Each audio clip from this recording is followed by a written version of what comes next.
Torej, vsi skupaj lepo pozdravljeni, tudi v imenu Ministrstva za zdravje.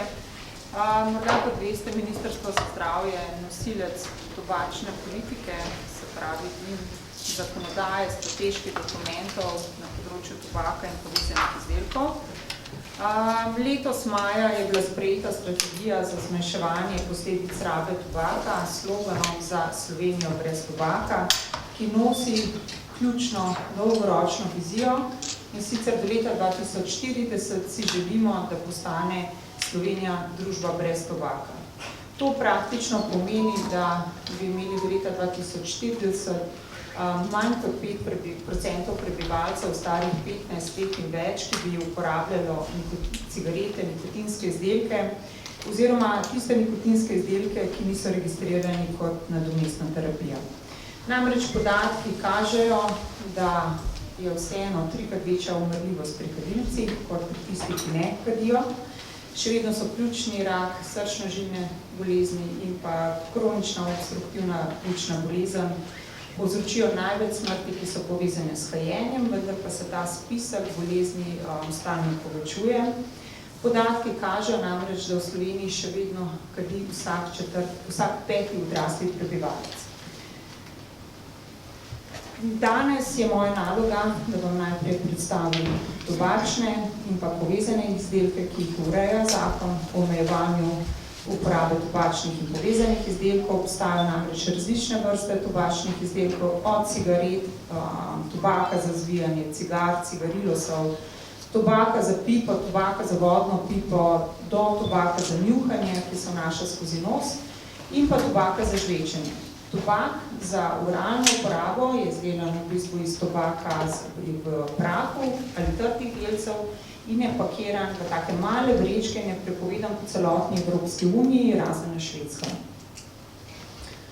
Zeliščni izdelki pa so izdelki, se pravi, ki so narejeni na osnovi rastlin, zelišča ali sadja, ki ne vsebujejo tobaka, pri uporabi pa poteka postopek izgorevanja. Potem imamo med povezane izdelke se štejo tudi elektronske cigarete, se pravi, gre za klasično elektronsko cigareto, vape, pod, mod, puff, bar, elektronski sistemi za dovajanje nikotina. To so v glavnem izdelki, ki s pomočjo baterije segrevajo tekočino, kjer se v bistvu potem ta spremeni v aerosol in ga posameznik na to vdihuje. Zdaj, glavne sestavine so nikotin, blažilci, aroma in voda. Manjši delež tekočin ne vsebuje nikotina. Prvič so se na evropskem trgu pojavile leta 2006, bolj so se razširile in dostopne postale leta 2010. Elektronske cigarete prav tako vsebujejo številne zdravju škodljive delce. Tobačni izdelki pa za segrevanje sodijo pod nove tobačne izdelke, ki so začeli na trg prihajati po letu 2014, v Sloveniji pa so se razširili leta 2017. Se pravi, izdelki s pomočjo baterije segrevajo tobak, pri katerem, kot sem že prej rekla, nastaja aerosol, ki ga vdihuje posameznik. Aerosol pa vsebuje nikotin in številne zdravju škodljive snovi, tudi tiste rakotvorne, podobne, ki so v tobačnem nikotinu. O uporabi teh elektronskih cigaret in tobačnih izdelkov, v katerih se tobak segreva, se pa seveda v zaprtih prostorih zvišajo tudi ravni, ki so škodljive zdravju. O tem sem bo bolj kasneje tudi spregovorila kolegica dr. Helena Koprivnikar. Posebej pa želimo danes poudariti, da za poleg klasičnih izdelkov, se pravi teh tobačnih, kot so cigarete, cigarilosi, tobak, se pravi za pipo, tobak za vodno pipo, velja enaka prepoved uporabe v zaprtih javnih in delovnih prostorih za povezane izdelke. Se pravi, velja enako prepoved uporabe v vozilih, če je prisotnost oseb mlajših od 18 let. Se pravi, izjema od prepovedi je pa zgolj tobak za žvečenje in pa tobak za njuhanje. Tobačne in povezane izdelke se lahko uporablja v kadilnicah, vendar pa te niso dovoljene, se pravi v prostorih, kjer se izvaja zdravstvena dejavnost in v prostorih, kjer se izvaja dejavnost vzgoje in dejavnost izobraževanja. Prepoved uporabe tobačnih in povezanih izdelkov velja tudi zunaj, na odprtem, če gre to za prostore, ki so del pripadajočih funkcionalnih zemljišč, se pravi, da gre za dvorišča in pa igrišča v bližini šol in pa vrtcev. V skladu z zakonom o omejevanju uporabe tobačnih in povezanih izdelkov pa mora upoštevati prepoved kajenja oziroma uporabe tobaka in tobačnih izdelkov in povezanih izdelkov zagotoviti, se pravi, lastnik, najemnik ali upravitelj prostorov, v katerih je kajenje prepovedano. Nadzor nad izvajanjem prepovedi v zaprtih javnih prostorih opravlja Zdravstveni inšpektorat Republike Slovenije. Nadzor na zaprtih delovnih prostorih upravlja Inšpektorat Republike Slovenije za delo, se pravi, policija in občinsko redarstvo pa upravljata nadzor pri vozilih, kadar gre za to, kadar uporabljajo te izdelke v navzočnosti oseb mlajših od 18 let.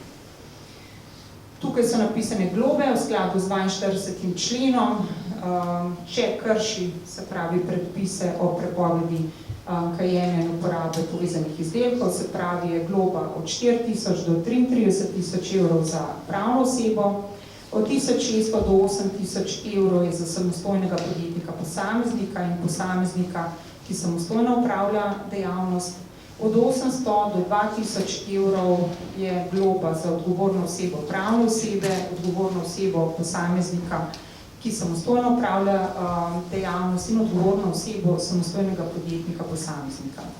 Posameznik pa, vkolikor krši te predpise, pa je za njega predpisana globa in sicer je kaznovan 125 evri, če kadi tobak, tobačne izdelke ali povezane izdelke v zaprtih javnih in delovnih prostorih, kjer je to prepovedano, oziroma 250 evrov velja za osebo, če uporablja te izdelke v navzočnosti mladoletnih v vozilih. Zdaj, kaj se v bistvu opažamo tako na Ministrstvu za zdravje, kot tudi Zdravstvenem inšpektoratu. Predvsem se zaznava to, da lastniki, najemniki in upravitelji javnih prostorov, v katerih je kajenje prepovedano, ne vedo točno, kako je s temi novodobnimi izdelki.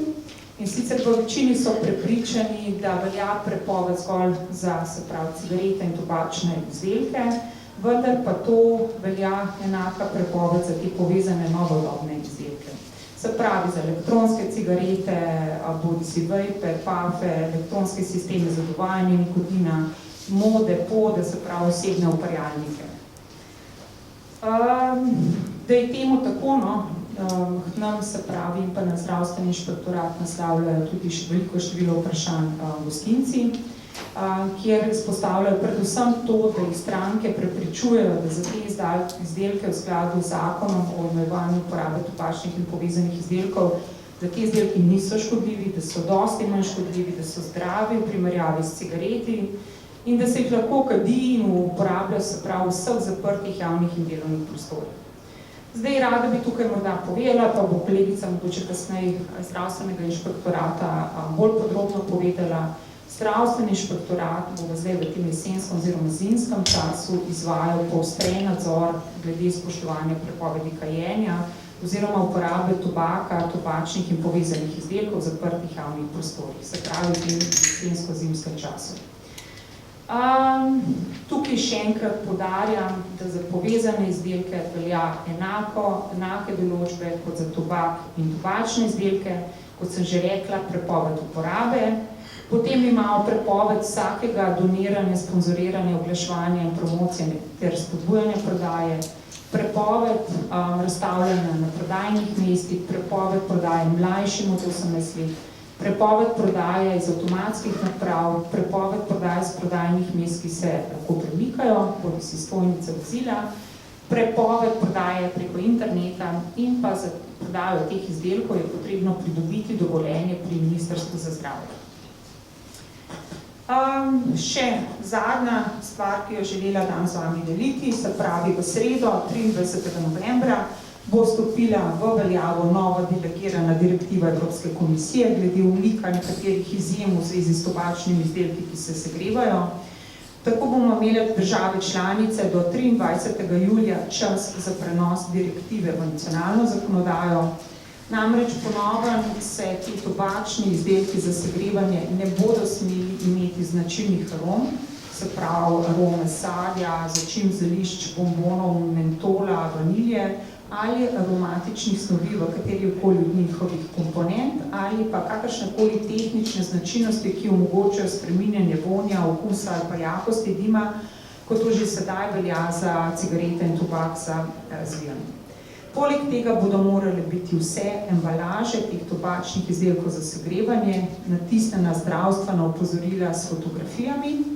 Se pravi, da po 23. oktobru drugo leto ne bo smelo biti več na evropskem trgu tobačnih izdelkov za segrevanje z značilno aromo ali brez slikovnih zdravstvenih opozoril.